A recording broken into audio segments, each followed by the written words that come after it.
mean, this is the definition of Scott Pilgrim style opening credits. Color me impressed 10 seconds in, 8-bit arcade style Universal logo. Scott Pilgrim was dating a high schooler. Alright, I know the whole thing is like doing a true-to-life video game style film, so I can't keep flipping out each time. But between text intros and Bill Hader's spot-on video game narration, I'm totally in.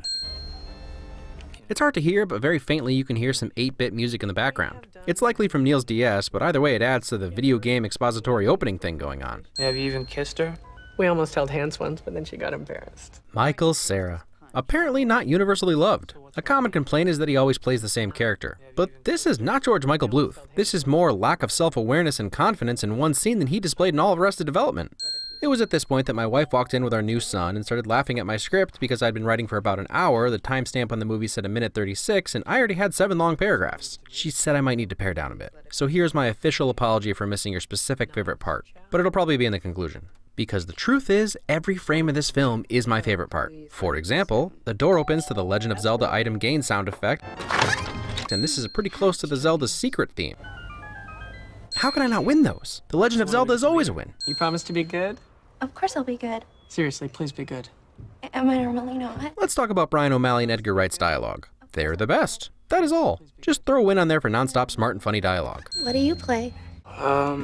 Zelda, Tetris. That's kind of a big question. In addition to that, who names Tetris as a game they play? Zelda, yes, all day. But anyway, we get all we need to know about Neil with his empty comic panel shirt signaling him as a bit of a blank slate, which, just watch him throughout the movie.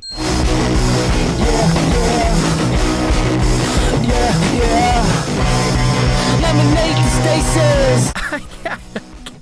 What? This is the title card to end all title cards. This title card's dad beats up all the other title cards' dads. It just gives me chills and my face does exactly this every time I watch it. Every time. Stars in the eyes and all. So there's my geeking out of the way. She'll geek. She geeks. She has the capacity to geek. The reason it works is because it's totally out of nowhere.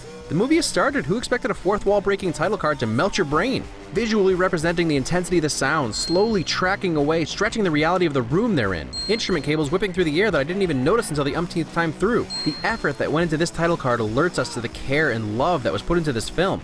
Masterful, perfect, mind-blowing. The English language doesn't contain the words I need to describe how I feel about this title card. And I haven't even talked about the amazing song or immersive mixing yet. Even if you hate this type of music, how can you not get swept up in this title card? Seriously, I'm asking. I want to know if there's someone who just wants this to end, because I can't even begin to empathize with that. I love this movie. Even the opening credits give a symbol or numerical qualifier as each actor's name comes on screen, and Scott and Steven did ADR for the background yelling. Amazing. A final cementing of the video game aesthetic with the retro division of ownership pan across their apartment with distinctive owner sound effects. It's been pretty subtle. Each character gets their own name card and random stats, each location and time frame has its own title cards, we've had some video game sound effects, and so far just minimal sound effects spelled out. 17 years old, scandal. I think, is Anna Kendrick always a win? Yeah, I think she is. Have I already talked about Mr. Right in another video? Whatever. Another underrated movie you should see if you like violent, bizarre hitman love stories and Sam Rockwell. And according to Anna, that's Brian O'Malley's sister's real name tag, like the real Stacey Pilgrim. I listened to your commentary track, Anna Kendrick. I think she hugged me once. Potential hugging? DDR with ninjas. A tiny little taste of what's to come and what the martial arts skill level of this Canada's inhabitants is. Do you have anything by the Clash at Demon Head? Have you tried the section marked The Clash at Demon Head? Helpfulness. Do you read her blog? Sorry, you were saying about me? I mean, I've never gone out with anyone so talented. Okay, let's talk about scene transitions. Scratch that. Let's talk about Edgar Wright's transitions and how they're as unique and recognizable as Star Wars screen wipes if you know what you're looking for. Take this scene, for example. He seamlessly moves us to an entirely new location to only superficially continue the conversation without us really knowing it by keeping Knives and Scott's shot reverse shot blocking the same. He also tricks our minds by using what's known as a J-cut, where Knives' audio starts while the camera is still on Scott. You were saying about me? I mean, I've never gone out. So let's start a transition win counter. Not for everyone, but the coolest ones. Since this is not the last time, or actually even the first amazing scene transition. First half of their date is only sort of a montage through Wright's use of wipes, but a walking home from your date montage is the fastest way to find out Scott is only one step away from living in his parents' basement. Great usage of a shrinking aspect ratio from Academy to CinemaScope and actually beyond, almost down to like 285. Very clearly illustrates Scott's isolation. What? It's like 6 in the morning. Almost a better response to the sun than Kappa. If there was ever a make you fall in love track, this is it, even if it is about garbage trucks. Scott! What? You only played one note for that entire song. Ugh, another ridiculous and hilarious scene transition that's completely and perfectly thought out and executed. This is their song, and Scott is truly playing one note the entire time. They start when they're in the stacks, and Scott clearly zones out thinking about Ramona. Is your girlfriend distracting you? My girlfriend. I'll be quieter. Not only does he forget his girlfriend is there, he forgets she exists. Not advocating infidelity, it's just a smart scene. Alright, last transition I'll talk about till the end. Promise. But while it's still just as cool as all the rest, it uses another unique technique. Unique technique. That's fun to say. Point of focus. Your eyes follow Steven exit from center screen to screen right. You briefly look back left at Scott as he speaks, and then Steven re-enters screen left in a new location, giving your eyes an easy line to follow. Quickly moves the story along in an extremely interesting way. Alright, what are we doing? I told you like 50... But just in case you were too focused on that, 9 seconds later, Wright does another person wipe into the party while reusing dialogue from the outside. Sucks! At least sucks. Sucks! Michael Cera claims the light switch symbolizes how Ramona is out of reach, and I agree. Dumped Kim. Okay, me and Kim are all good now, alright?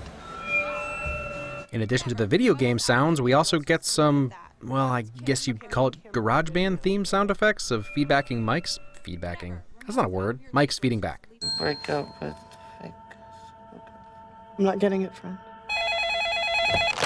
You're thinking of juggling two chicks. Ooh, an easy trope to capitalize on. Scott didn't know Wallace fell asleep, but Wright says, nah, no room for misunderstandings. Scott's a wussy jerk and y'all need to embrace it. Wallace! Amazon.ca, what's the website for that?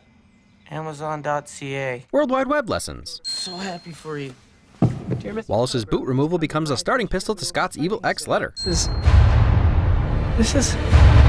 What? This is boring. Comprehension and engagement expectation subversion. You were saying? What she said.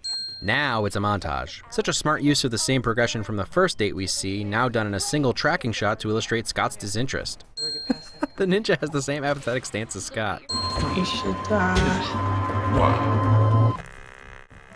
And some more expectation subversion. Sad music, Scott must have dumped her, right? Whoops. Another bizarre letterboxing to alert us to the dream that was all done in one shot. They actually had to spin the bathroom to the second hallway set. No, it's just you have this really convenient Subspace highway running through your head that I like to use. It's like 3 miles and 15 seconds. Right, right. I forgot you guys don't have that in Canada. British filmmakers making Americans look magical to Canadians since 2010. Well, it's certainly chilled here. Yeah. It's chilled as in cold. Yeah. Weather jokes. But more important is the superb acknowledgement of said jokes. Lemon and honey, liver disaster, ginger with honey, ginger without honey, vanilla almond, white truffle, blueberry chamomile, vanilla walnut, constant comment. Liver disaster and constant comment are my number 1 and number 2 favorite teas respectively. Wow. If only he'd been paying attention. Or, like, read that email, I guess. At the Have to go. Quality exit.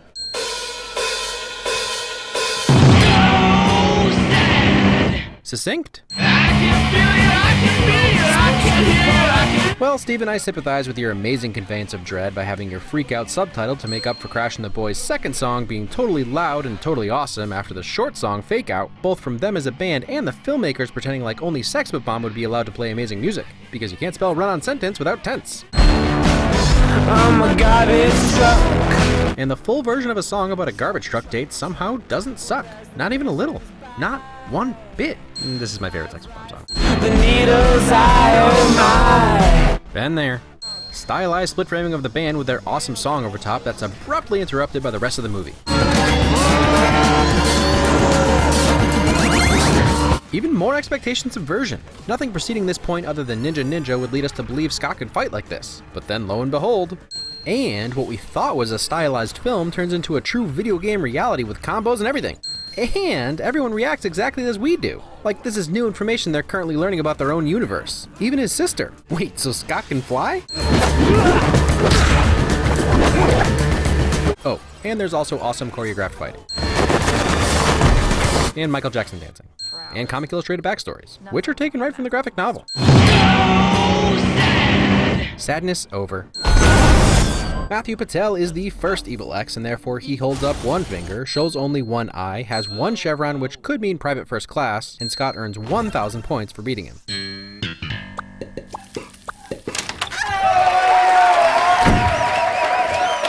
Scott Mopil Kramer. And as if these people all only exist for Scott and Ramona, Lucas has a 2 tattooed on his neck since he's the second X.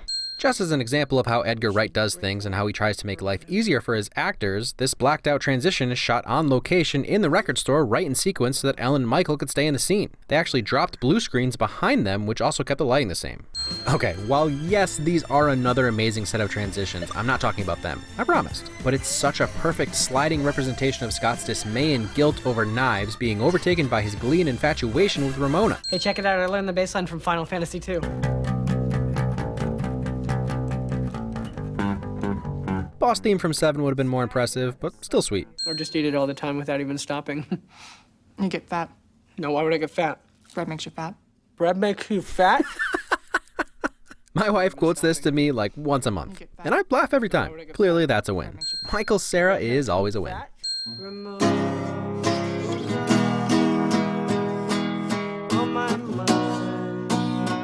Can't wait to hear it when it's finished. Finished? To be fair, Beck finished it, and it's pretty great. I'm with you. Things sort of seem a little brighter. And so they were. Brighter, that is.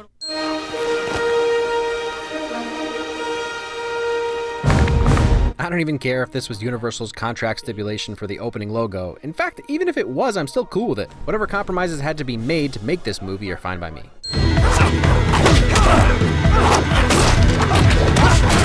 Another fun and expertly choreographed fight with an excellent escalation to multiple foes as compared to his fight with Patel. That's actually hilarious. Let's just acknowledge how angry Mace was last week, and now he's keeping up comedically in his short scene. There are girls watching. Heartbeat, quick glance. Dang it, I love Edgar Wright. Big fan. Why wouldn't you be? Fun fact, that line was actually spoken to Edgar Wright by one of his idols. I know this is the skate game portion of the movie, but it's bringing me a lot of Cool Borders feels right now. Well, Yeah, those kinds of feels. The only thing keeping me and her apart is the 2 minutes. In addition to the neck tattoo, it's 2 minutes, a 2 on his trailer, 2 on his car, 2 X's on his belt and on the street, 2 fingers, and 2,000 points for outsmarting Captain Skateboard. 7 little kisses? 7 deadly X's. That moment when I thought I was clever for noticing something that I just forgot they totally spell out later in the film? Yeah. But you know what? Kieran Culkin's been great so far, and he's given a little credence to my 7 deadly sins theory. So let's give him a win. Lesbians? It's love, Scott. I wasn't trying to trick you. 2 X's down, 5 to go. But I just cashed my last rain check. What's that from? My brain!